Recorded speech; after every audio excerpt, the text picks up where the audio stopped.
সফল, মুমিনরা সকলে সফল। এই সফলতার প্রতিদান দিবেন আল্লাহ পাক ফিরদাউসি নুজুলা, সমস্ত মুমিনদেরকে জান্নাতুল ফিরদাউসে বসাইয়া আল্লাহ পাক নিজ হাতে 500 বছর পর্যন্ত মেহমানদারি করাবে। কাজেই মসজিদ বানানো অনেক বড় কাজ, কথা বলেন ঠিক ঠিক না? ইবাদতের ভিতরে প্রথম কাতারের, নফল ইবাদতের ভিতরে প্রথম কাতারের মসজিদ।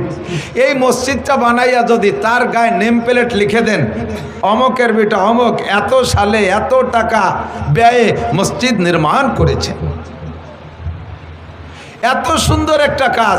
আপনার বানানো মসজিদের থেকে মসজিদে নামাজ পড়া লক্ষ লক্ষ মানুষ কিয়ামত পর্যন্ত জান্নাতি হবে। আল্লাহর কসম, আপনি নেম প্লেটটা লাগানোর কারণে আপনি একটা নেকিও মসজিদের থেকে পাবেন না, একটা নেকিও আপনি মসজিদের থেকে পাবেন না। মসজিদ বানাইয়া এরপরে সভাপতি হওয়ার জন্য পাল্লা, আরে মসজিদ দিছি বানাইছি আমি, টাকা বেশি দেওয়া আমার, কাজে এর সভাপতি আমরা হব, বংশানুক্রমে আমার বংশেই সভাপতি আর সেক্রেটারি চলতে থাকবে। এই মসজিদে নামাজ পড়ে আর বেটারা ভেসতে যাবে, তোমরা কয় বা বেটা কিছুই পাবা না। কতক্ষণ না কা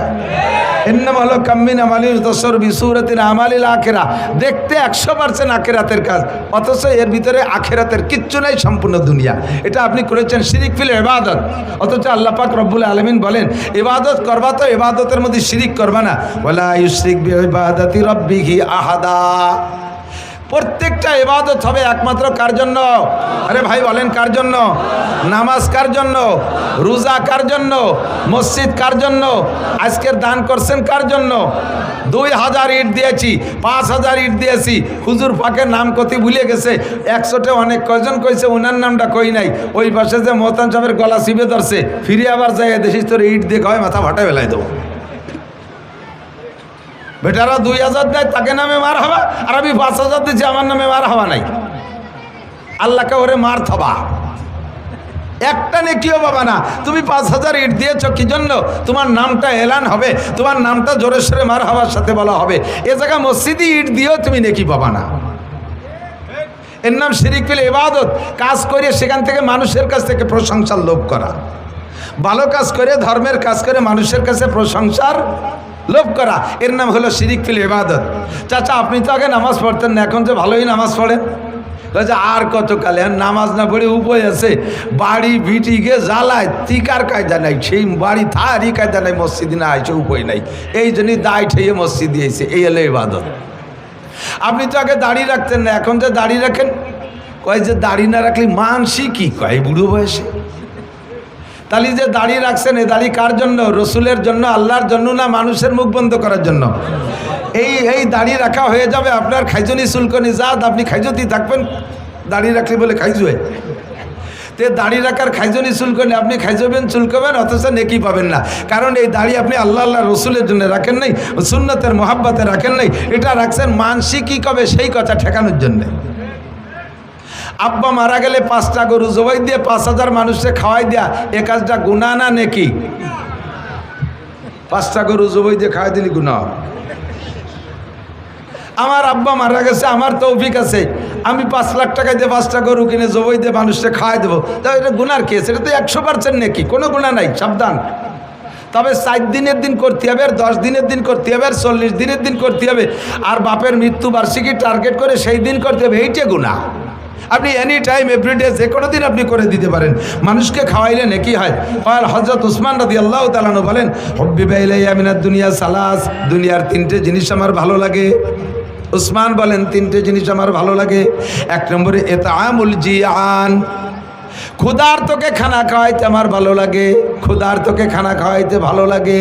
আপনি মেহমানদারি করবেন, আব্বা মারা গেছে, মা মারা গেছে, আপন কেউ মারা গেছে, তাদের ইসালে সওয়াবের জন্য আপনি অনুষ্ঠান করবেন, খানা খাওয়াবেন। তবে এর ভিতরে খাওয়াবেন কাকে? ইতআমুল জিয়ান, ক্ষুধার্তকে খানা খাওয়াবেন। না খাইয়ে রয়েছে যারা, তাদেরকে আগে ডাইকে খাওয়াবেন। কিন্তু এই খানার ভিতরে আপনি শিরিক করে ফেলেন। আগে বসান এমপি সাহেব, চেয়ারম্যান সাহেব, মন্ত্রী সাহেবের সাথে সম্পর্ক থাকলে ভালো, উপজেলা চেয়ারম্যান, মাস্টার সাহেব, মেম্বার সাহেব, ডাক্তার সাহেব, ইঞ্জিনিয়ার সাহেব, কন্ট্রাক্টর সাহেব, শিল্পপতি সাহেব, কোটিপতি সাহেব, ভগ্নিপতি সাহেব, আত্মীয় স্বজন যারা বড় বড় আছে, এই সব বড় বড় যারা সকাল বিকাল গরুর গোস্ত খায় শগুনির মতো গলা সমান, সেইগুলোরে আক কাতারে বসাই দিয়ে জম্মের খান পাড়ায় খাওয়াইয়া লাস্টে গরিবরা বাঁশবাগান দিয়ে ঘুরে বেড়ায়, শেষ বইটাকে নিয়ে তাকে বসাইতেছে, গোস্ত নাই, ডাল দিয়ে বড় হয়ে দাও। এ চলে কি চলে না কতক্ষণ? আর ওই জায়গা খান সময় অডিও ভিডিও ক্যামেরা নিয়ে আসে 50টা দে সাইডে ইউটিউবে অমকের বাড়ি 10টা গরু জবাইতে বাপের নামে জিয়াফত হইছে। কাজটা ভালো কাজ, কিন্তু উদ্দেশ্য খারাপ হওয়ার কারণে একটা নেকিও তুমিও পাবে না, তোমার আব্বাও পাবে না, গোষ্ঠী শুধু খালি হাত। ওয়ালা ইউশরিক বিইবাদাতি রাব্বিহি আহাদা। প্রত্যেকটা ভালো কাজ করবো একমাত্র কার জন্য? নামাজ পড়ি কার জন্য? রোজা রাখি আল্লাহর জন্য, জিকির করি আল্লাহর জন্য। কতক্ষণ? হ্যাঁ মিয়া, সরমুনাই তো যাও, তুই জিকিরি মজলিসে যাইস? উনিও যাই, ঠিক যাই তো, প্রত্যেক মজলিসে যাই, তোর তো কোনো সাড়া শব্দ শুনি না। একসাথে জিকির করে, তার ভিতরে সাড়া শব্দ শোনে না বলে মনে করে যে যায় না। আপনি যান, কয় কে? ওই যে জোরে জোরে যে শব্দটা শুনিস কার? জোরে জিকির যে শব্দ শুনিস কার? কলার জাড়ে। জোরে জোরে জিকির করে মাইকে ডাইকে ডাইকে বিটাকে শোনাও, ওই জিকির করার গলা ফাটানো পর্যন্ত শেষ, একটা জিকিরের একটা শব্দরে তুমি নাকি পাবা না। জিকির হবে কার জন্য? শুদ্ধভাবে জিকির হবে লা ইলাহা ইল্লাল্লাহ, লা ইলাহা ইল্লাল্লাহ। জিকির যত গোপনে হবে আল্লাহর সাথে সম্পর্ক তত বেশি ভালো হবে। কতক্ষণ ঠিক ঠিক না? প্রত্যেকটা ইবাদত, যত নফল ইবাদত আছে সবগুলো গোপনে, যত ফরজ ইবাদত আছে সবগুলো ওপেনে। কাম মিন আমালিন ইউতাসাওয়ারু বিসূরাতিন আমালিদ দুনিয়া আমালিল আখিরা সুম্মা ইয়াসিরু মিন আমালিদ দুনিয়া বিসুইন নিয়াত। মাদ্রাসা করছি এর দ্বারা যদি আমার প্রশংসার লোভ হয়, মসজিদ করছি যদি প্রশংসার লোভ হয়, এই বয়ান বক্তৃতা করি এখানে যদি আমার প্রশংসার লোভ হয়, ওয়াজ করে নেমে যাওয়ার পরে আমার ভিতরে কামড় দেয়, আমি কান খাড়া রাখি, দেখি আজকের শ্রোতারা কি মন্তব্য কয়, কি কি আলোচনা করে। যদি শুনি যে আজকে ফাটাফাটি বয়ান হয়েছে, খুশিতে এসে ঘরের মধ্যে কই যে তাই তো গলা ভাঙ্গা, এই জন্যই তো ভালো কথি পারলাম না, তাতেই এরম হয়েছে। একজনকে কয় তোর চেহারাটি দারুণ দেখা যাচ্ছে, কয় তাই 3 দিন নাই নিয়ে 3 দিন গোসল করি নে, তাতে এরম দেখা যাচ্ছে। গোসল করলে কিরম হতো? গলা ভাঙ্গে গেছে তাই আজকে ফাটাই দিছে, আর যদি গলা ভালো থাকতো তাহলে কি দিতাম। এই 2 ঘন্টার বয়ানে আপনারা হিদায়ত পাবেন, ইউহদা বিহি ওহুয়া লা ইয়াহতাদি। আমার বয়ানে হিদায়ত পেয়ে আপনারা জান্নাতে যাবেন, আমি বক্তা শূন্য হাতে জাহান্নামে চলে যাব।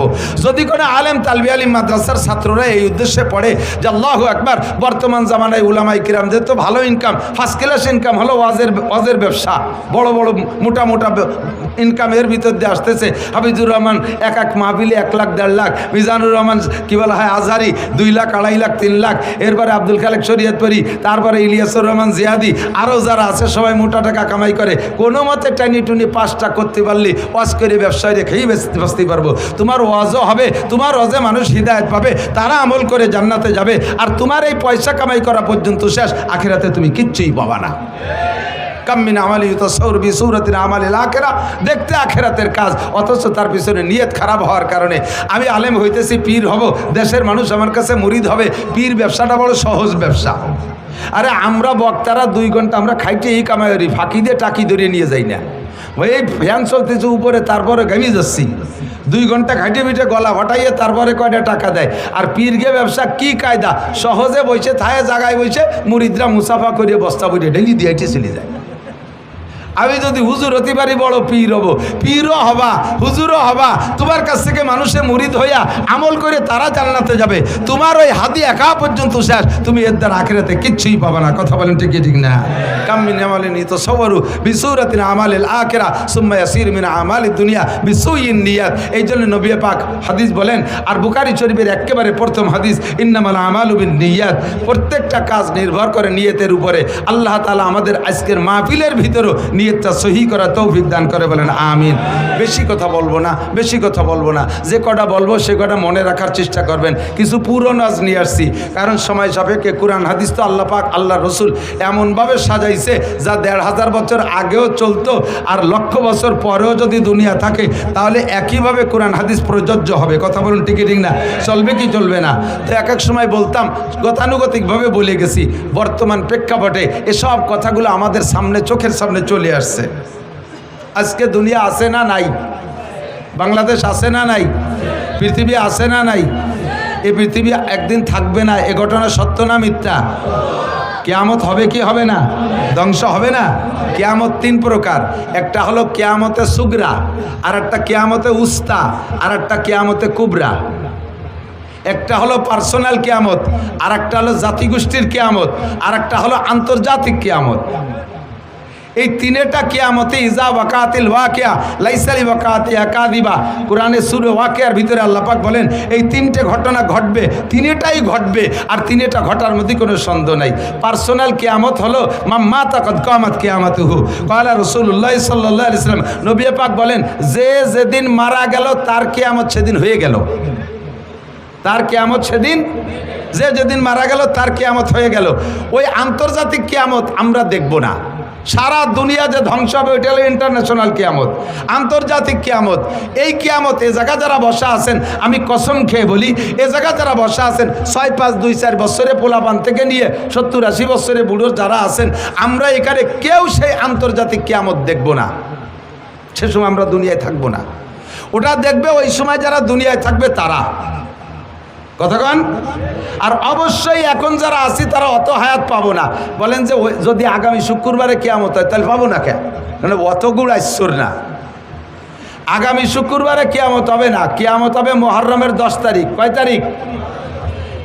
আলে একটু কথা কয় না আমার সাথে। কয় তারিখ কিয়ামত? কয় তারিখ? আগস্টের 5 তারিখ। কিয়ামত কয় তারিখ? আগস্টের 5 তারিখে একটা কিয়ামত হয়ে গেছে। এটা হলো সেকেন্ড কিয়ামত, এটাকে কিয়ামতে উস্তা, একটা জাতিগোষ্ঠীর কিয়ামত। আর আন্তর্জাতিক কিয়ামত যেটা সারা দুনিয়া জুড়ে হবে, এটার তারিখ আল্লাহ পাক বলেন ইন্নাল্লাহা ইনদাহু ইলমুস সাআ। ওই কিয়ামতটার তারিখ একমাত্র কে জানে? আল্লাহ জানে। কথা বলেন, ঠিক না? তো মুহররমের 10 তারিখে কিয়ামত হবে। কয় তারিখ? এবং সেদিন শুক্রবার হবে। 4-5 বছর আগে সম্ভবত আমার মনে হয় 4-5 বছর আগে এইরকম হঠাৎ করে ডায়েরি খুলে দেখি আর 2 দিন পর শুক্রবার, তাও মুহররমের 10 তারিখ। যে এই বারান কাবি উঠছে, আল্লাহ এইভাবে মিলিয়ে গেল, তাই তো আর থাকতে পারলাম না। কিয়ামত তো হয়েই যাবে। পরে আমি কোরআন হাদিস মিলেই দেখি কিয়ামতের আগে বড় 10টা ঘটনা ঘটবে। ওই 10টা ঘটনা না ঘটা পর্যন্ত কিয়ামত হবে না। যদি আল্লাহ সত্য হয় তাহলে তার রসুল সত্য, রসুল সত্য হলে তার হাদিস সত্য, তার হাদিস সত্য হলে এই শুক্রবারে কিয়ামত হবে না, এই কথাও সত্য। কথা বলুন, ঠিক না? তার ভিতরে একটা হলো দাজ্জাল আসবে। অরিজিনাল দাজ্জাল 1 চোখ কানা, অর্থাৎ 1 চোখ কানা আর 1 চোখ আছে। এ আবার দেখলে বোঝা যায় যে এই চোখটা কানা হয়ে গেছে, এইটা আছে, কিন্তু এর জায়গাটা তো রয়ে গেছে। কিন্তু তা না, এই দাজ্জালের পুরো কপালে মাত্র একটাই চোখ হবে। ওর ডান হাতে থাকবে দোজক আর বাম হাতে থাকবে বেহেশতে। আসলে উচিত ছিল কি, বেহেশতে কোন হাতে? ডান হাতে। আর দোজক থাকলে ওর বাম হাতে বেহেশতে আর ডান হাতে দোজক। ওর কথা যে শুনবে তাকে লাখ লাখ কোটি কোটি টাকা দিয়ে দুনিয়ায় প্রতিষ্ঠিত করে দেবে, এর নাম হলো জান্নাত। তার কথা যে না শুনবে তাকে মেরে এপাশে ফেলাই দেবে। তার হাতে থেকে কেউ বাঁচতে পারবে না যদি কেউ তাকে মারার ইচ্ছা করে। তো এভাবে লক্ষ লক্ষ মানুষকে সে খোদাই দাবি করবে, কোটি কোটি মানুষকে সে বেঈমান করে ফেলবে। এই দাজ্জাল কি এখনো আসছে? অতএব আগামী শুক্রবারে কিয়ামত হবে না। ঈসা আলাইহিস সালাতু ওয়াস সালাম আবার আসবে, বিশ্বাস হয়? কথা কন? আসছে, কাজেই আগামী শুক্রবার কিয়ামত হবে না। ইয়াজুজ মাজুজ আসবে, সদ্দে সেকেন্দারকে ভেদ করে তারা জিব্বে দিয়ে চাটতেছে, চাটতে চাটতে একেবারে রসুনির খুশার মতো অতটুক পাতলা থাকতে ফজর হয়ে যায়। এরপরে কয় যে যেটুক বাকি আছে কালকে 2 চাটাই দিয়ে বেরোয় যাবো, এই কয়ে ফিরে আবার বাড়ির পিছনের দিক চলে যায়। পরের দিন এসে দেখে যে সেই দেওয়াল যেমন ছিল সেরকমই হয়ে গেছে। এভাবে তারা চাটতেই তালে আছে। হঠাৎ করে কিয়ামতের আগে একদিন তারা এইটুক আজকে না চাটিয়ে আর পিছনে যাবে না, একে চাটাই দিয়ে বের হয়ে এদারে চলে আসবে। লক্ষ লক্ষ কোটি কোটি দুনিয়ায় সভ্য মানুষের চাইতে ওদের সংখ্যা কয়েক গুণ বেশি হবে। মানুষের উপরে ডাকাতি, মারামারি, খুনোখুনি করবে, মানুষ ধরে খাওয়া পর্যন্ত শুরু করে দেবে।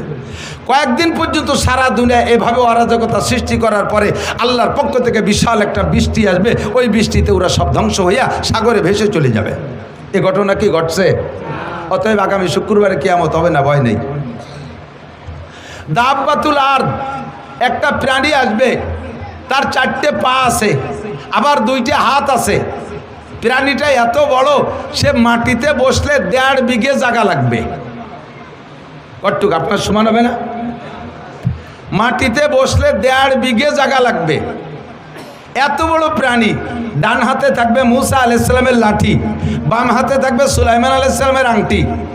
মাত্র 40 দিনের ভিতরে সারা পৃথিবীতে যত হাজার কোটি মানুষ থাকুক না কেন, সমস্ত মানুষকে 2 ভাগ করে ফেলবে। সুলাইমান আলাইহিস সালামের আংটি দিয়ে মানুষের কপালে টাচ দেবে, ছোঁয়া দেবে। যদি লোকটা কাফের হয়, বেঈমান হয়, তার চেহারাটা একেবারে ব্ল্যাকবোর্ডের মতো কালো হয়ে যাবে। মুসা আলাইহিস সালামের লাঠি তার ডান হাতে, ওই লাঠি দিয়ে কপালে লিখবে কাফার, অর্থাৎ কাফের। আর যদি লোকটা ইমানদার হয়, আংটি দিয়ে ছোঁয়া দেওয়ার সাথে সাথে চেহারাটা উজ্জ্বল ফুটফুটে ফর্সা চাঁদের মতো হয়ে যাবে। কপালে লিখবে আন্তা মোমেন, তুমি একজন ইমানদার, তুমি মোমেন। এভাবে 40 দিনের ভিতরে ওই একটা প্রাণীতে সমস্ত মানুষকে 2 ভাগ করে ফেলবে। এ ঘটনা কি ঘটছে? অতএব আগামী শুক্রবারে কিয়ামত হবে না। এরপরে পরপর লাগাতার 3 রাত 3 দিন পর্যন্ত 72 ঘন্টা পর্যন্ত দুনিয়ায় সূর্য উঠবে না। 72 ঘন্টা দুনিয়ায় সূর্য উঠবে না, কোনো আলো থাকবে না, কারেন্ট জ্বলবে না, আলোবাতি জ্বালাইতে পারবে না, আগুনের বাতিও থাকবে না, সারাটা দুনিয়া অন্ধকার। এক তো সূর্য উঠছে না, দুনিয়ার কোনো বাতি নাই, তাহলে বোঝেন অন্ধকারটা কেমন হবে। আর ওদিকে সূর্য যখন উঠছে না, মানুষে তখন ভীত সন্ত্রস্ত হইয়া কান্নাকাটি শুরু করে দেবে, পাগল হয়ে যাবে, পায়খানা করে কাজ শুরু করবে, পানি খুঁজে পাবে না। বিশাল একটা মিনি কিয়ামতের একটা পরিবেশ হয়ে যাবে। এই কান্নাকাটি করতে করতে করতে করতে পশ্চিম আকাশ থেকে সূর্য উঠবে। সূর্যটা এ পাশ থেকে উঠবে না, পশ্চিম আকাশ থেকে উঠবে। তবুও সূর্য যখন উঠছে, মনের ভিতরে কিছু একটা প্রশান্তি, যে আলো তো হলো। এরপরে এই সূর্যটা উঠতে উঠতে মাঝ আকাশে আসবে, আবার পশ্চিম আকাশে ডুবে যাবে। পরের দিন থেকে আবার নিয়মতান্ত্রিক সূর্য উঠবে। এই সূর্য যে ব্যাক হয়ে গেছে, ফিরে আসছে, এই ফিরে আসার পরে সমস্ত মানুষের ভিতরে চেতনা আসবে, আহা সর্বনাশ হয়ে গেছে। ওলামায়ে কেরামের কাছ থেকে শুনতাম সূর্য পশ্চিম আকাশ থেকে উঠবে। হাদিসে আসছে আল্লাহর নবী বলেন, সূর্য একবার পশ্চিম আকাশ থেকে উঠে আসার পরে আবার যখন ডুবে যাবে, এরপরে মানুষের যতই বুঝুক, এই বুঝে কোনো কাজ হবে না। আর তওবা করলে তওবা কবুল হবে না, কাহারও ঈমান গ্রহণ করা হবে না। এরপরে আবার নিয়মতান্ত্রিকভাবে সূর্য উঠবে, পূর্ব আকাশ থেকে পশ্চিমে অস্তমিত হবে। বলা হয় এর প্রায় 120 বছর, তাও শিওর তারিখ না, প্রায় 120 বছর পরে ওই সূর্য উদয়ের সূর্যের পরে প্রায় 120 বছর পরে কিয়ামত হবে। ও দোস্তরের সময় এখনো বহুত আছে, বহু দেরি আছে। কাজেই আগামী শুক্রবার কিয়ামত নিয়ে কোনো টেনশন করি না। তবে কিয়ামত 3টা, একটা হলো ব্যক্তিগত কিয়ামত, এইটা যে কোনো সময় ঘটে যেতে পারে। কথা বলেন, পারে কি পারে না? এখান থেকে বাড়ি যাইতেও পারেন, নাও পারেন। ফজরের রক্ত পাইতেও পারেন, নাও পাইতে পারেন। আপনি চিন্তা করছেন আগামী রমজান মাসে চিল্লাই যাব, আরে ততদিন হায়াত আপনি পাইতেও পারেন, নাও পাইতে পারেন। যে ব্যক্তি যখন মারা গেল তার কিয়ামত তখন হয়ে গেল। আর একটা হলো মাঝারি কিয়ামত, মধ্যম কিয়ামত, এরে বলে কিয়ামতে বুস্তা। এটা হলো কোনো জাতি গোষ্ঠীকে তাদের আচরণে, তাদের অপরাধে, তাদের অন্যায়ের কারণে আল্লাহ পাক ওই জাতি গোষ্ঠীকে ধ্বংস করে দেয়। যেমন কওমে আদকে আল্লাহ তাআলা কিয়ামত দিয়েছেন। আদ কম শেষ হয়ে গেছে, কমে সামুদকে ধ্বংস করে দিয়েছে, তারা চলে গেছে, কমে লুতকে আল্লাহ ধ্বংস করে দিয়েছে, তাদের কিয়ামত গোষ্ঠী শুদ্ধ হয়ে গেছে। এমন করে এখনো পর্যন্ত হতে পারে কোনো জাতিগোষ্ঠীর আচরণে যদি আল্লাহ পাক অখুশি হয়ে যায়, ওই কমকে আল্লাহ তাআলা ধ্বংস করে দেয়। একে বলে কিয়ামতে উস্তা। আর একটা হলো কিয়ামতে কুবরা, অর্থাৎ সারাটা দুনিয়া ধ্বংস হবে। আল্লাহ পাক বলেন ইযা ওয়াকাতিল ওয়াকিয়া লাইসা লিওয়াকাতিহা কাদিবা, যেই ঘটনা ঘটবে ধ্বংস হবে, ওই ঘটনার মধ্যে কোনো সন্দেহ নাই। সেইটা কবে হবে সম্পর্কে সাহাবায়ে কেরাম জিজ্ঞেস করেছেন নবী পাকের কাছে। জিবরিল আলাইহিস সালাম আদম আলাইহিস সালাম থেকে নিয়ে কিয়ামতের সংবাদ দিয়ে আসতেছে। সব নবীরাই জিবরাইলের কাছে কিয়ামতের নির্দিষ্ট তারিখ চান, কিন্তু জিবরিল বলেন মা নাবি আলামা মিনাস সাইল, আমি তুমি জিজ্ঞাসাকারীর চাইতে এ বিষয়ে আমি অতটা বেশি ভালো জানি না। কিয়ামতের তারিখ আল্লাহ পাক আমাকে বলেন নাই, তবে কি জিবরিল আলাইহিস সালাম সব নবী রাসূলকে কিয়ামতের কিছু পূর্বাভাস বলেছেন। আমিও মাঝে মাঝে বলে থাকি, এই হাদিস আপনাদের কাছে আমি বর্ণনা করেছি। দোস্ত, নবী পাক সাল্লাল্লাহু আলাইহি সাল্লাম বর্ণনা করেন হযরত আবু হুরায়রা থেকে হাদিস। আমি সির্ফ হাদিসটা তরজমা করে শেষ করে দেব, আপনাদের বেশিক্ষণ বিরক্ত করব না। হুজুর বলেন কি, এ যুবক আমার দিক, বুড়োরা আমার দিক, আওয়ামী লীগরা এদিক তাকান, বিএনপিরা এদিক তাকান, জামাত জাতীয় পার্টির সমন্বয় কেউ নড়াচড়া করবে না, খুব গেলবেন, যার ভিতরে দোষ আছে সে সেখান থেকে উঠে আসার চেষ্টা করতে হবে। যদি আমরা এই দোষগুলো থেকে উঠে আসতে পারি তাহলে দুনিয়ার হায়াত বেড়ে যাবে, দুনিয়ার হায়াত বেড়ে যাবে, দুনিয়াকে আল্লাহ তাআলা আরও লম্বা করে দেবে। আর যদি আমি আপনি এই দোষগুলো দোষী হয়ে যাই তাহলে আল্লাহ পাক দুনিয়ার হায়াতকে কমায় দেবে, দুনিয়াকে অতি তাড়াতাড়ি ধ্বংস করে দেবে। এই যে ঘটনাগুলো বলছি এগুলো টপ টপ টপ টপ করে কিছুদিনের ভিতরে তৈরি করে দিয়ে দুনিয়াকে আল্লাহ তাআলা ধ্বংস করে দেবে। আমি চাই না দুনিয়া ধ্বংস হোক তাড়াতাড়ি, আমি আরও অনেক দিন বেঁচে থাকতে চাই, আমি সুস্থ থাকতে চাই, আমি হালাল প্রশস্ত রুজি চাই, সম্মানের সাথে বেঁচে থাকতে চাই। কথা বলেন ঠিক কি ঠিক না? এই জন্য আমি দোয়ার সময় শিখিয়ে দেই, যখন দোয়া করবেন আল্লাহ আমারে হায়াত বাড়ায় দাও, শুধু হায়াত বাড়ায় দেওয়ার কথা বলবেন না। হায়াতের সাথে তিনটে জিনিস চাইবেন আল্লাহ, সুস্থতার সাথে, বলেন কিসের সাথে? ইজ্জতের সাথে, সম্মানের সাথে। 3 নম্বরে প্রশস্ত হালাল রিজিকের সাথে। এই তিনটে জিনিস আমার জীবনে অত্যন্ত গুরুত্বপূর্ণ। লম্বা হায়াত পাইছেন কিন্তু অসুস্থ, বারান্দায় পড়ে রয়েছেন 30 বছর, প্যারালাইসিসের রোগী, এই হায়াতের 5 পাইতেও দাম আছে। বউ ছেলে মেয়ে সব বিরক্ত হয়ে যায়। ছেলেরা মাঝে মাঝে মাদ্রাসায় এসে 5-7 হাজার টাকা দিয়ে হুজুর একটা জালাল খতম পড়িয়ে দেন দি, আবার আমার আব্বা মোটে মরতিছে না, উজো হইও না বাইটু হইও না।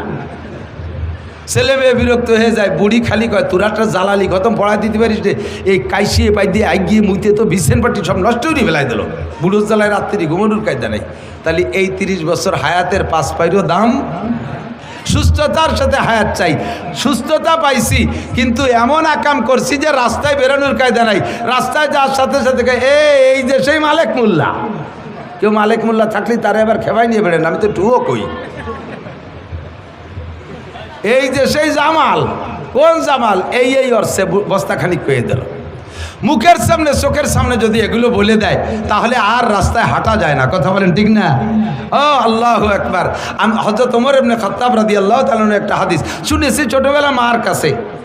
আমি ভাবতাম যে আমার মা মার বুদ্ধি দিয়ে বলে, মা বয়স বুদ্ধিমতী মহিলা, তাই তার জ্ঞান দিয়ে বলে। পরে হাদিস পড়তে যেয়ে দেখি আমার মা হযরত ওমর রাদিয়াল্লাহু তাআলা হাদিস বলেন।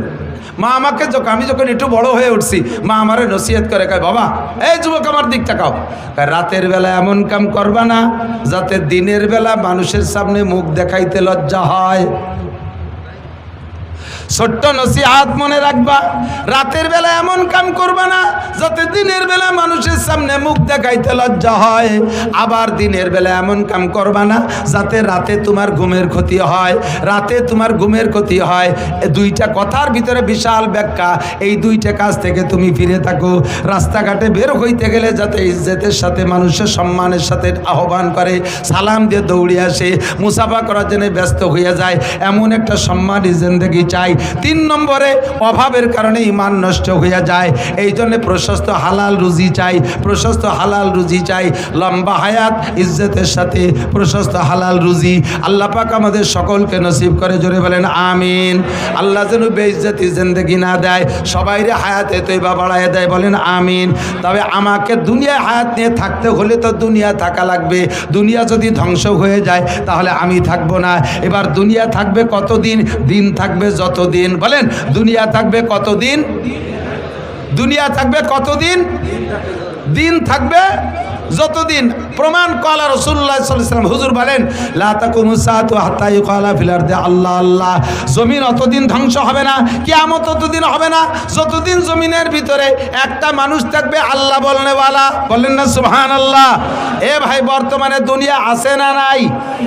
আছে কি আমেরিকার ক্ষমতা বলে, চায়নার প্রযুক্তির বলে, জাপানের প্রযুক্তির বলে, দাদা বাবুকে শক্তির বলে, আরে আমেরিকানদের শক্তির বলে? দুনিয়া বর্তমানে আছে একমাত্র মুমিনদের কলেমার ওসিলা।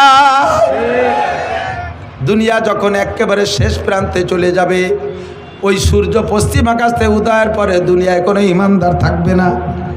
আল্লাহ পাক রব্বুল আলামিন হযরত আজরাইল আলাইহিস সালামকে ঘোষণা দিবেন, বলবেন তুমি সবগুলোকে ধ্বংস করে দাও। ইসরাফিল আলাইহিস সালামের সিঙ্গার ফুঁকো হয়ে যাবে আর আজরাইলের কার্যক্রম ফাইনাল শুরু হবে। সারা দুনিয়ার সমস্ত প্রাণীকে মুহূর্তের মধ্যে ধ্বংস করে দেওয়ার পরে আল্লাহ পাক আজরাইল আলাইহিস সালামকে ডাইকে বলবে, ও আজরাইল কি পরিমাণ মারছো, কি পরিমাণ মারছো? কয় সব মারে সাফ করে ফেলাইছি। কয় বাংলাদেশে কি গেছিলা?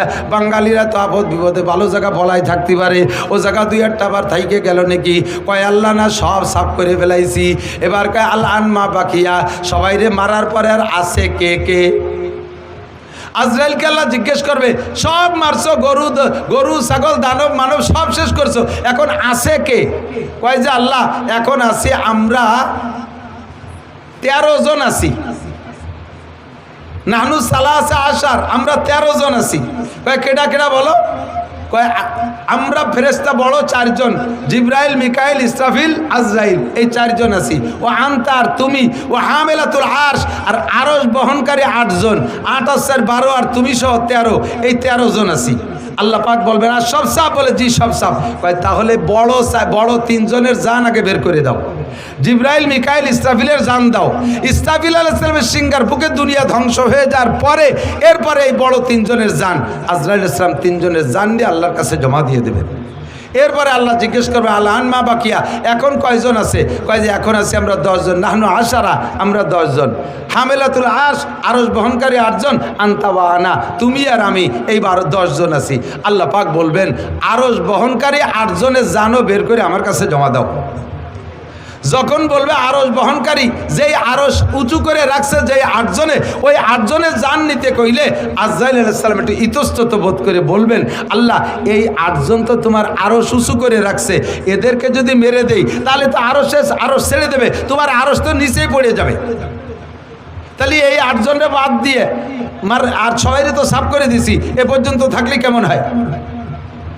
আল্লাহ পাক রব্বুল আলামিন বলেন, আজরাইল তাহলে তুমি কি মনে করো আমি এই আরশ বহনকারী 8 জনের কাছে ঠেকা? তুমি পড়ো কুল হু আল্লাহু আহাদ, আপনি একটু পড়বেন কুল হু আল্লাহু আহাদ আল্লাহুস সামাদ লাম ইয়ালিদ ওয়া লাম ইউলাদ ওয়া লাম ইয়াকুল লাহু কুফুয়ান আহাদ। হে আজরাইল তুমি বলো কুল হু আল্লাহু আহাদ আল্লাহুস সামাদ, বলো সেই আল্লাহ একক আল্লাহুস সামাদ, আল্লাহ ওয়া মুখাফেক্কি, আল্লাহ কাহারো কাছে ঠেকানা। আরশ বহনকারী 8 জন ফেরেশতা আল্লাহকে উঁচু করে রাখছে, তাই আল্লাহ উঁচায় আছে, নইলে ওরা ছেড়ে দিলে আল্লাহ পড়ে যাবে। তোমার আল্লাহ এমন আল্লাহ না, দুনিয়ার দেবদেবীর মতো নয়। বছরের শেষে যাইয়া দেবদেবীদের রং নষ্ট হয়ে যায়। তোমরা জেনে রাখো সিবগাতাল্লাহি ওয়া মান আহসানু মিনাল্লাহি সিবগা। আরে দুনিয়ায় রং আছে, আমি আল্লাহরও রং আছে। আমি আল্লাহর রং কোনোদিন ওঠে না, তোমাদের দেবদেবীর রঙের মতো রং উঠে যায় না। তোমাদের দেবদেবী বছরের শেষে দুর্বল হয়ে যায়, পিছন দিয়ে বাঁশ ঢুকোই দিয়ে রাখা লাগে, এপাশ তো ওপাশ দিয়ে বাঁশ বাঁধাই দিয়ে রাখা লাগে।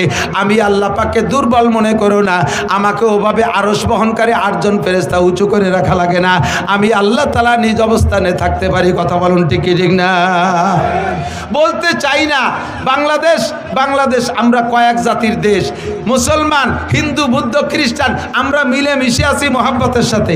কথা বলুন ঠিক কি ঠিক না? আপনাদের এলাকায় হিন্দু আছে না? মুসলমানদের দোকানেও যে মাল আছে হিন্দুর দোকানেও সেই মাল আছে। আমরা কোনো ভেদাভেদ করি না। মুসলমানের দোকানের থেকে না কিনে হিন্দুর দোকানের থেকে মাল আমরা কিনি কি কিনি না? কোনো ভেদাভেদ করি না। কিন্তু ভারতের ভিতরে সেখানে ঘোষণা দিয়ে দিয়েছে কয়েক মন্ত্রী, মুসলমানদের দোকানের থেকে কোনো মাল কিনবি না, মুসলমানদেরকে ভূমি বর্গা দিবি না, জমি বর্গা দিবি না, মুসলমানদেরকে কর্জ দিবি না, মুসলমানদের সাথে কোনো লেনদেন হবে না। এভাবে তারা সেখানে বৈষম্য তৈরি করে রাখছে। এর ভিতরে মৌলানা মিজান বলেছে ভারতের ভিতরে এক ঠাকুর, সেই ঠাকুর আমার নবীর মূর্তি বানায়, নবীর মূর্তির নাক ভাঙে। তুমি ওই দেশে নাক ভাঙবা, আমাদের এদেশেও তোমাদের অনেকের নাক আছে। ভাঙ্গার মানুষ বাংলাদেশে আছে না নাই? কথা বলেন আছে না নাই? তোমরা মূর্তিরে যত মোহাব্বত করো তার চাইতে লক্ষ কোটি গুণ মোহাব্বত করে মুসলমান তার নবীকে। তারা নবীর জন্য জীবন দিতে প্রস্তুত আছে। বলিলে চুপ করে থাকি। বাংলাদেশ মুসলিম সংখ্যাগরিষ্ঠ দেশ, ইসলামী সংবিধান হলো মুসলিম সংখ্যাগরিষ্ঠ দেশে মুসলমান যদি শাসক হয়, ওই দেশে মুসলমানরা থাকলে তাদের ধর্মীয় অনুভূতির পর আঘাত করবা না, তাদের মন্দির মূর্তি ভাঙবা না, তাদের ধর্মীয় বিষয় সমালোচনা করবা না। যদি করো তাহলে গুনাহ হবে। আমরা সেই উসুলের পর সেই ইসলামের সেই নীতির উপরে আমল করে তোমাদেরকে কিচ্ছু বলি না। কিন্তু তোমরা যে ওই জায়গায় বৈশা পদে পদে জ্বালাবা, আবার এই দেশে বসেও, এই দেশে বহুত হিন্দু এলাকা আছে এখনো পর্যন্ত সে জায়গা দুই একবার মুসলমান থাকলে তাকে গরু কুরবানি দিতে দেয় না। বাংলার জমিনে থেকে কত বড় স্পর্ধা, সরকারের ছত্রছায়ায় থেকে এত বড় বাহাদুরি করো, তারপর আমরা কিছু কই না। কিন্তু এই মুহূর্তে আর বাড়াবাড়ি করো না। তোমরা দেশের মেহমানের মতো থাকো, আমাদের কাছে যত্ন পাবা। কথা বলেন ঠিক ঠিক না? বাড়াবাড়ি করবা তো গাড়িতে যদি চাইতে যায় তাহলে কিন্তু মেহমান আরও বাড়ি বেশিক্ষণ থাকতে পারে না। সাবধান হয়ে যাও। আল্লাহুস সামাদ, আমার আল্লাহ অমুকাবেক্ষী, আরশ বহন করে 8 জন ফেরেশতার কাছে ঠেকা নয়। এরপরে ফেরেশতা আজরাইল আলাইহিস সালাম 8 জনের জান বের করে দিয়ে আল্লাহর কাছে জমা দেওয়ার পরে বলবে, জিবরাইল আল আন মা বাকিয়া, এখন কেডা কেডা আছে? আনতা ওয়া আনা, তুমি আছো আর আমি আছি, আর সব সাফ। আল্লাহ পাক বলবেন, আনা হাইয়ুন কাইয়ুম, আমি চিরস্থায়ী চিরঞ্জীব, লা আমুতু ওয়া লা আহইয়া, আমি মরিও না বাঁচিও না, আমি থাকবো। কুল্লু শাইইন হালিকুন ইল্লা ওয়াজহুল্লাহ, সব শেষ হয়ে যাবে, শুধুমাত্র অবশেষে থাকবে কে? আরে ভাই জোরে বলেন কে? এবার আজরাইলকে আল্লাহ বলবেন, আজরাইল এবার তোমার জানটা বের করে দাও। আজরাইল বলবে, আল্লাহ আমি তো সবাইরে মারছি, আমারে কিরা মারবে? আমারে মারার আজরাইলকে? আল্লাহ পাক বলেন, তুমি আত্মহত্যা করবা। পদ্ধতি কি? রিভলভার কানে বাঁধাই দিয়ে তুমি গুলিয়ে দেবা, পিস্তল মাথায় লাগাইয়া গুলি করে দিবা তা না, তুমি তোমার বুকের উপরে হাত দিয়ে মুট করে টান দিবা, বাকি কাম আমি করব। আজরাইল যখন বুকের উপরে হাত দিয়ে মুট করে টান মারছে, আর সে আজিবের মালিক বলবেন, আল্লাহ কুন কইলে সব হয়ে যায়। আল্লাহ তখন বলবে, কুন মাইয়াতান, তুমি মরে যাও।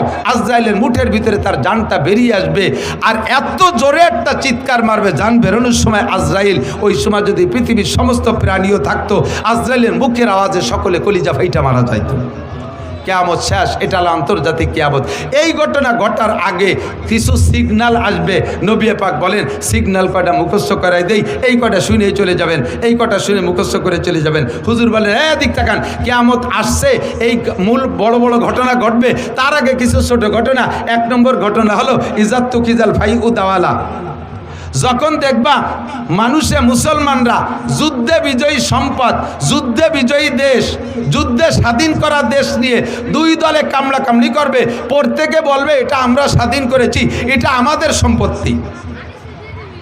এই নিয়ে যখন কামড়াকামড়ি চলবে, মারামারি চলবে, এই নিয়ে মারামারি চলবে যে এদেশ আমরা স্বাধীন করেছি, এদেশ আমাদের, তখন বুঝবা যে কিয়ামত বেশি দেরি নেই। এই যে বলবে, এইটা কি বলবে আরো বাকি আছে না এই বলা বলি চলতেছে? কতক্ষণ বলা বলি চলতেছে। স্বাধীন করছে কে তাও মুক্তিযোদ্ধারা জানেন, ঘোষণা দেশে কে তাও মুক্তিযোদ্ধারা জানেন, যুদ্ধ করছে কারা তাও মুক্তিযোদ্ধারা জানেন। অথচ এই কথাটা নিয়ে এখন এই দেশের সম্পত্তি নিয়ে 2 দলে মারামারি চলতেছে কি চলতেছে না? 1500 বছর আগে বিশ্বনবী বলেছে এটা কিয়ামতের আলামত। বেশি বাড়বো না। ইজাত্তু কিদাল ফাইউদাওয়ালা। 2 নম্বরে ওয়াল আমানাতু মাগনামা, যখন আমানতকে গনিমত মনে করবে। আমানত কি? আমানত গচ্ছিত জিনিস। আমাকে আল্লাহ তাআলা আমানত দিয়েছে কিছু সম্পদ, আমাকে আল্লাহ তাআলা আমানত দিয়েছে সন্তান, আমাকে আল্লাহ তাআলা আমানত দিয়েছে একটা ওয়ার্ডের দায়িত্ব, আমাকে আমানত দিয়েছে ইউনিয়নের দায়িত্ব, আমাকে আমানত দিয়েছে উপজেলার দায়িত্ব, আমাকে আমানত দিয়েছে একটা সিটের দায়িত্ব এমপি বানাইয়া, আমাকে একটা মন্ত্রণালয়ের আমানত দিয়েছে, আমাকে ডিসি হিসেবে একটা ডিস্ট্রিক্টের আমানত দিয়েছে, ওসি হিসেবে আমাকে একটা থানার আমানত দিয়েছে, টিওনো হিসেবে একটা থানার আমানত আমাকে দিয়েছে, এসপি হিসেবে একটা পুলিশ লাইনের আমানত আমাকে দিয়েছে, আব্বা হিসেবে কয়েকটা সন্তানের আমানত আমাকে দিয়েছে। এই আমানতকে যখন গনিমত মনে করবে, গনিমত কাকে বলে? যুদ্ধে বিজয়ী সম্পদ মুসলমানদের মুজাহিদদের ভিতরে বন্টন হয়, এই মালকে বলা হয় গনিমতের মাল, এইটা খাওয়া জায়েজ। যখন আমানতকে গনিমত মনে করিয়া ইচ্ছে মতো ব্যবহার করবে। কত প্রমাণ চান? যে কয়জনের নাম কইছি এই কয়জন তার আমানতের ভিতরে খেয়ানত করছে কি করে নাই? জোরে বলেন, করছে কি করে নাই? আমানতের খেয়ানত কি পরিমাণ করছে? এখন তত্ত্বাবধায়ক সরকার আইসা, অন্তর্বর্তীকালীন সরকার আইসা হিসাব করে করে বর্তমান নগদে যারা ফেল করছে তাদেরটা ধরছে। আরও 15 বছর আগেও একদল ক্ষমতায় ছিল, তারাও এরকম বহুত অন্যায় করে টরে গেছে। সেই জামানায় যারা ছিল ফখরুদ্দিন, ইয়াজউদ্দিন, মঈনুদ্দিন, তাদের কাছে তারাও ধরা পড়েছিল। কথা বলেন ঠিক কি ঠিক না? যারাই এই ক্ষমতায় বসে তারাই আমানতের খেয়ানত করে। কন্ট্রাক্টরের কাছে রোডের আমানত পিচ মারিয়ে দেয়, খোয়া মারিয়ে দেয়, রাস্তা বানাইয়া এই মাথায় তো ওই মাথায় জাতি জাতি রাস্তার পিছন দিয়ে টিউমার, বিষ ফুড়া, খাইজনি, চুলকনি, কথা কয় না? কারেন্টের খাম্বা তার সহ গিলে খেয়ে ফেলায়। আমাদের দেশের আমানত শাহ এরকম আছে না নাই? কন্ট্রাক্টরের নামও আমানত শাহ। কন্ট্রাক্টরের নাম কি?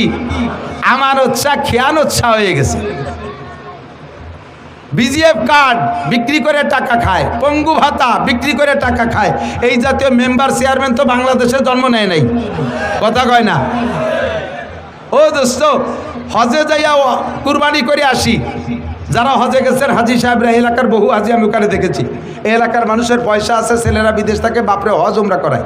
তো হজ করেছেন, কুরবানি করেছেন, আপনার কুরবানির জন্তুর গোশত আপনি খেয়ে আসেন নাই, ওটা ওই জায়গায় জবাই করে, বরঞ্চ আপনি নিজেও জবাই করেন নাই, মুআল্লিমের দায়িত্ব দিচ্ছেন, সে জবাই করে গাদি মেরে থুয়ে আসছে। ওই দুম্বার উট এইগুলো পরবর্তীতে ওই সৌদি আনটা ওর মোহতাজ না, ওগুলো তারা খায় না। ওগুলোরে ধুইয়ে মুছিয়ে কাফন পরাইয়া সুন্দর করে জানাজা ছাড়া বিভিন্ন দেশে, গরিব দেশে পাঠায় দেয়। সবচেয়ে বেশি আসে বাংলাদেশে এই দুম্বার উট, সবচেয়ে বেশি আছে। আমার কসম খেয়ে বললে মিথ্যাবাদী হবে না, উট তো আপনারা চোখেই দেখেন নাই। মাঝে মাঝে একসময় দুম্বা দেখতেন, ইদানিং তো প্রত্যেকে 8-8টা করে পান। কতক্ষণ পান নাকি? এই দুম্বা যায় কোন জায়গা?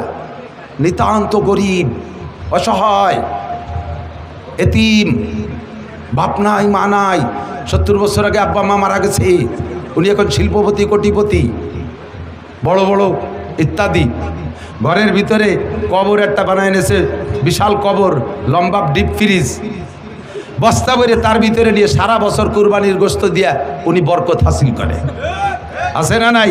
কতক্ষণ? নাম তার আমানত শাহ। বাংলার কপাল পড়ছে, এদেশের কপাল পড়ছে, আর জ্বলবে কবে তা বলা যায় না। সারাটা বাংলার জমিনে আগুন লেগে গেছে। কাদের কারণে? আর্কের কারণে না, আপনাদের মতো সাধারণ পাবলিকের কারণে না। আল্লাহ নবী বলেন, ইজা কানা উমারাকুম শিরারাকুম, যখন তোমাদের দেশের নেতারা হবে বদমাশ, নেতারা হবে চোর, নেতারা হবে লুচ্চা, বউতিয়ে হোটেল হোস্টেলে রাত কাটাইবে, নেতারা হবে মারিংম্যান, জাতির হক মেরে খাবে, লুটে খাবে, এতিমের মাল মেরে খাবে, ফাবাতালুল আরদে খায়রু মিন জাহরিহা, ওই তার কারণে দেশের কপাল পড়বে। সাধারণ পাবলিক তোমরা দোয়া করো কোনো মতে কলেমা পড়ে মাটির তলে যাইতে পারো কিনা। শুধু আমলিগের দোষ দিয়ে লাভ নাই। কোনসা সিবা কম, আমাদের গোপালগঞ্জে ভাষায় কয় কোনসা সিবা কম সালুন খাওয়ার জো। কোনসা সিবা কম সালুন, চেনেন? সালুন চেনেন? চেনেন? জোল পুরনো বাংলা সালুন। কোনসা সিবা কম সালুন খাওয়ার জম, সবসা সিরে চিনি। এদের কারণে দেশে বর্তমানে অশান্তি। কথা বলেন ঠিক কি ঠিক না? যত অশান্তি সব তাদের কারণে। ওলামানা তুমাগনামা, মসজিদের আমানত কেশিয়ারের কাছে। কেশিয়ার কয় শুক্রবার মসজিদে আসে না, কয় জুম্মা। কেন আসে না? কেশিয়ার ক্যাশের টাকা দিয়ে মাইয়ে বিয়ে দেশে, পরে তা মসজিদের কাজের সময় শোধ দিতে পারে না। ক্যাশের টাকা দিয়ে নিজই মুসলমানি নেছে। কেশিয়ারকে এই বুড়ো বয়সে মুসলমানি নেয়নি। ও সময় মতো নেই বয়স হয়ে গেছে 32, তাই নিয়ে সমালোচনা চলতেছে যে তোমাদের মসজিদের ক্যাশিয়ার আইজও মুসলমানই নেই লজ্জাতে মুসলমানই নীতি যে সে মসজিদের ক্যাশেরটাই দিয়ে নিয়ে ফেলাইছে। ক্যাশের টাকা আমি জানি, ক্যাশের টাকা দিয়া সুদির পর লাগাইয়া খায়, ক্যাশের টাকা দিয়ে দোকানের পুঁজি বানায়, ক্যাশের টাকা দিয়ে জমি বন্ধক রাখে, ক্যাশের টাকা নিজের সব জরুরতে লাগায়। মাসআলা জেনে নেন, যারা ক্যাশিয়ার আছেন খালি মসজিদ না, এই রকম আমানত যাদের কাছে, মসজিদের আমানত, মাদ্রাসার আমানত, আপনি আমার সাথে চলেন, এখনই দেখাবো আমার মাদ্রাসার টাকা রাখার একটা ব্যাগ আমার আছে, ওর ভিতরে আজ থেকে আরও 10 বছরই আগে নিয়ে সাইরেনার কয়েন, সাইরেনা যে সময় সাইরেনা চলতো 25 পয়সা, সে কয়েনও রয়ে গেছে। আমার পকেটে মাদ্রাসার 1 টাকা 5 টাকার কয়েন আছে, আমার পকেটে নিজস্ব 5 টাকা নাই, 1000 টাকার নোট আছে। আল্লাহর রহমতে আমার পান খাওয়ার চাহিদা হলে আমি 1000 টাকার নোট ভাঙ্গাইয়া পান খাই, আমি মাদ্রাসার ওই 5 টাকা দিয়ে আমি খাইয়া পরে শোধ দেবো, তাও আমি করি না। মসজিদের টাকা, মাদ্রাসার টাকা, আমানতের টাকা আপনার কাছে থাকলে ওই টাকা কমিটির সাথে পরামর্শ করা ছাড়া খুচরো টাকারে আস্ত বানাতে পারবেন না, আস্ত টাকারে ভাঙ্গাতেও পারবেন না। কোথায় তাকে সুদের পর লাগানো, কোথায় তাকে জমি খেত করা, কোথায় তাকে নিজের কাজে ব্যবহার করা। আল্লাহ নবী বলেন, যখন দেখবা এই সমস্ত আমানতের উপরে খেয়ানত চলতেছে, তখন বুঝবা দুনিয়ার 12টা বাজে গেছে, কিয়ামত আর বেশি বাকি নাই। এই ঘটনা কি সামনে হবে না চলতেছে? সামনে হবে না চলতেছে? তাহলে কিয়ামতের সিগন্যাল এসে গেছে। কতক্ষণ ঠিক না? এগুলো তো করে সব ওই কি বলা হয়, ওই ঢাকা, সিলেট, চট্টগ্রাম, কুমিল্লা, নোয়াখালী ওই দিকের মানুষ। আমাদের দিকের মানুষ তো এই দোষ নাই। কতক্ষণ আছে? আছে না নাই? 100% আছে, ঠিক কিনা? বল আমানাতু মাগনামা। 2 এদিক টাকা যুবকরা মনে রাখো, খাতায় লেখো, যদি মোবাইলই থাকে লিখে নাও। 15টা কারণে কিয়ামত কাছায় গেছে। তার ভিতরে একটা হলো যুদ্ধে বিজয়ী সম্পদকে নিজের মনে করে এর ভিতরে আধিপত্য গাড়া। 2 নম্বরে আমানতের খেয়ানত করা। আল আমানাতু